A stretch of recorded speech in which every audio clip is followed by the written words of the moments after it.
Hello everyone and welcome back to my channel. Today I'm doing a video that's very similar to the video I did last week. And that was not intentional. I had actually started filming a sketchbook video. That's why this drawing starts from a thumbnail sketch in my sketchbook. I started filming the video, but then I decided that this would end up being a better piece to do it my iPad digitally than it would be to try and do it with markers, which was my original plan. I'm sorry that this is not a sketchbook video. I do really want to. I know I keep saying it, but I do really want to actually do a sketchbook video very soon.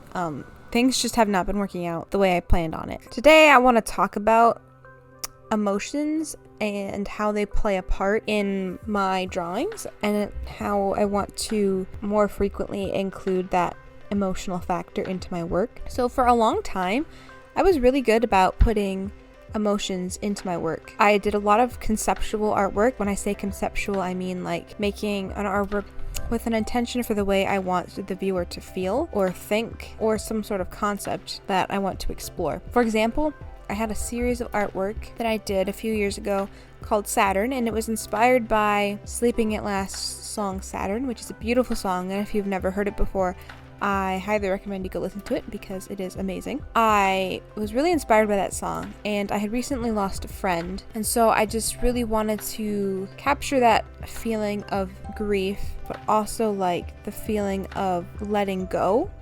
And so that's what that series was about. It was about kind of the process of those emotions and the way grief kind of evolves over time. And I could go into a whole thing about explaining what that meant for those artworks, but in any case, that was very intentional. It had a concept, it had an inspiration source, and I loved that. That's still some of my favorite paintings, and I think it's because I just had so much passion and life experience poured into it. There was so much that I wanted to unpack with just the artwork. And the thing is that I feel like lately I haven't been doing that. I've been doing a lot of doodles in my sketchbook and doing figure studies, which is always great, and there's nothing wrong with just doing doodles or figure studies or just doing artwork for fun. You know, I've done a lot of artwork that's just lighthearted and there's not many thoughts behind it, and you know what, that's totally fine. Like, there's nothing wrong with that.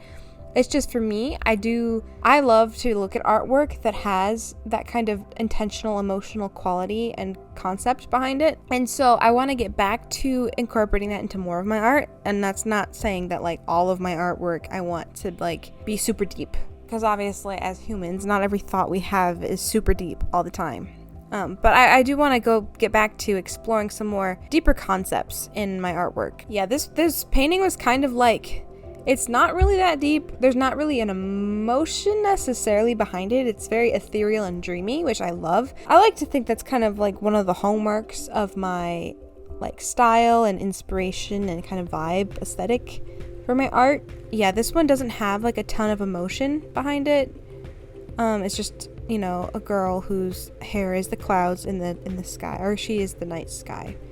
It went through a lot of phases because I wanted this artwork to start like, I wanted the girl to be like, her skin and stuff to blend into the background, which was the night sky, and I wanted her hair to be the clouds, and I wanted the first thing you see is the clouds, and then, you know, you see like her, but I still wanted her to be obvious. I didn't want her to like disappear completely. But later on you'll see I ended up getting rid of the lines like around her body completely.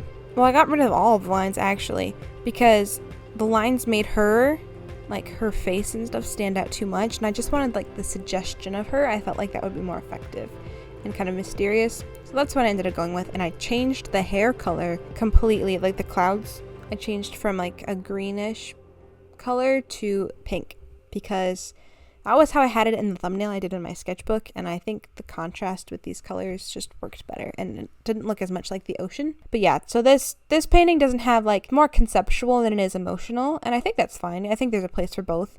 I would just like to marry the two a little bit better in the future, or at least, so that's kind of my vision. For me, when I'm coming up with a concept, if I don't have like an immediate inspiration, like a song or an image or, you know, something like that, then I usually have to go into my sketchbook and start just sketching out ideas and playing around with things. And sometimes things will come to me, sometimes they won't. A lot of the time, it does come from some sort of inspiration. Like, this started from an inspiration that I found on Pinterest of these really colorful ocean waves.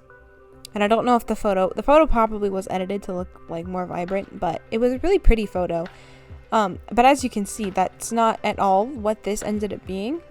So it's kind of interesting to see where your inspiration comes from and where it leads you. Because as I was going through my sketchbook, coming up with ideas, I came up with this cloud idea, and a lot of times my inspiration will come from like imagery that I see, you know, from nature, or like flowers. Sometimes I've gotten inspiration from like vines and emotions themselves, you know, especially sadness. And the thing is that I haven't had a sad life by any means. Like, there's been sad moments in my life, but my life has been pretty happy for the most part. And so I don't know why I have this tendency for like all of the emotions in my paintings to be some sort of sadness or something related to that, like more negative emotions. And I don't know why that is. I think it's maybe because sometimes they tend to be more intense, at least in the moment, than, you know, kind of upbeat, happy emotions. But I think they also just make for good paintings. Like, I was trying to come up with concepts, again, for this earlier, and I just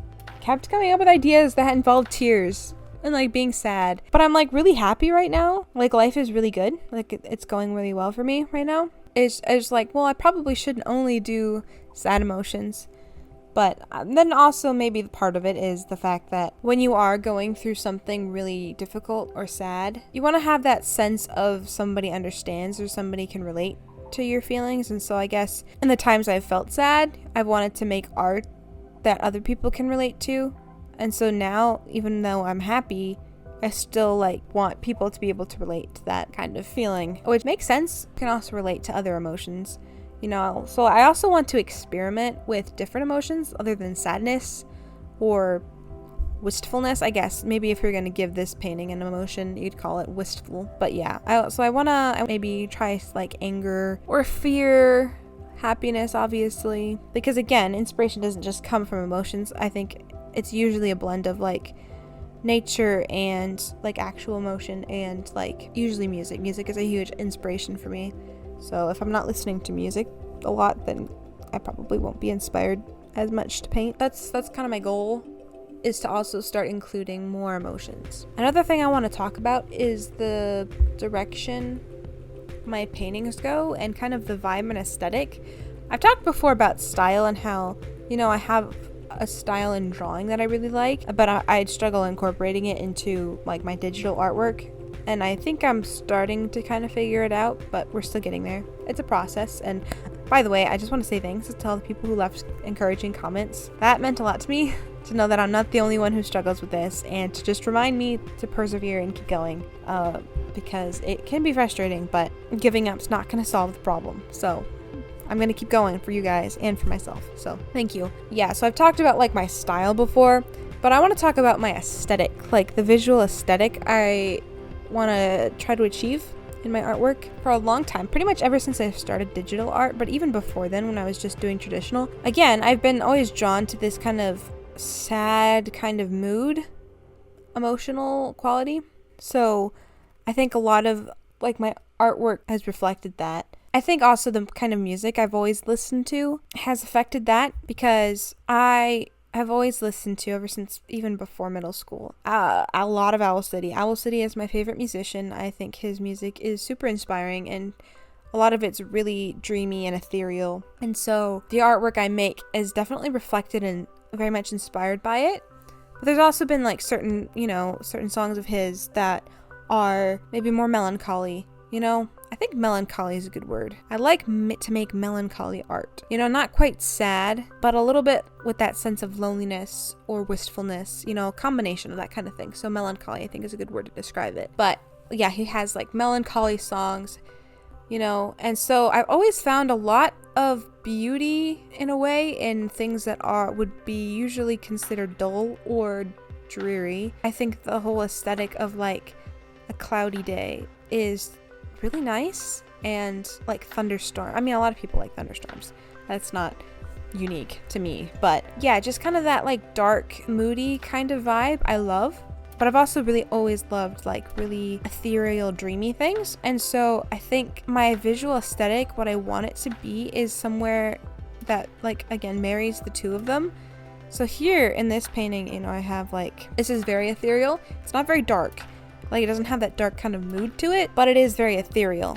And I love it. And it's not to say that I'm never gonna try anything else or try any kind of other vibe again. I still want to do, you know, just ethereal drawings or just maybe dark drawings. I really want to kind of, into this kind of conceptual work, I want to start combining that ethereal, dreamy quality in with the dark, moody stuff, because I've made artwork like that before, and that's always my favorite. And that's like the Saturn pieces I was talking about before that have that very dark, ethereal, moody. And I'll put some examples of my old artwork on the screen that I mean. But I just love that dynamic, because they're kind of opposites in a way. Not quite opposites, but like they're definitely very different from each other, and I love combining things that are that different.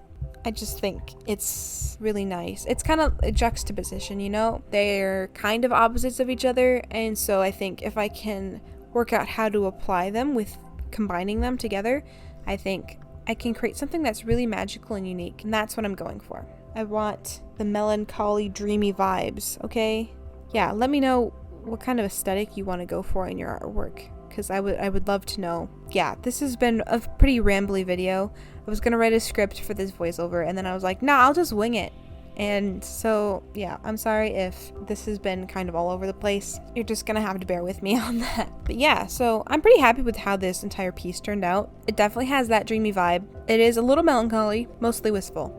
It was a struggle drawing airplanes as well. I was partially inspired by the song Air Traffic by Owl City. That's where the airplanes came into play, and I thought, you know, it's a good way to further indicate that these are clouds by adding it's like something that would be in the sky, like an airplane. I don't know. I thought it was clever, but maybe it's not. I just want to say thank you so much for watching. I really, really, really, really appreciate you being here and leaving your support. We have 30 subscribers now, so that's kind of crazy. Thank you so much for watching and for sticking around this long. I hope that you have a great rest of your day.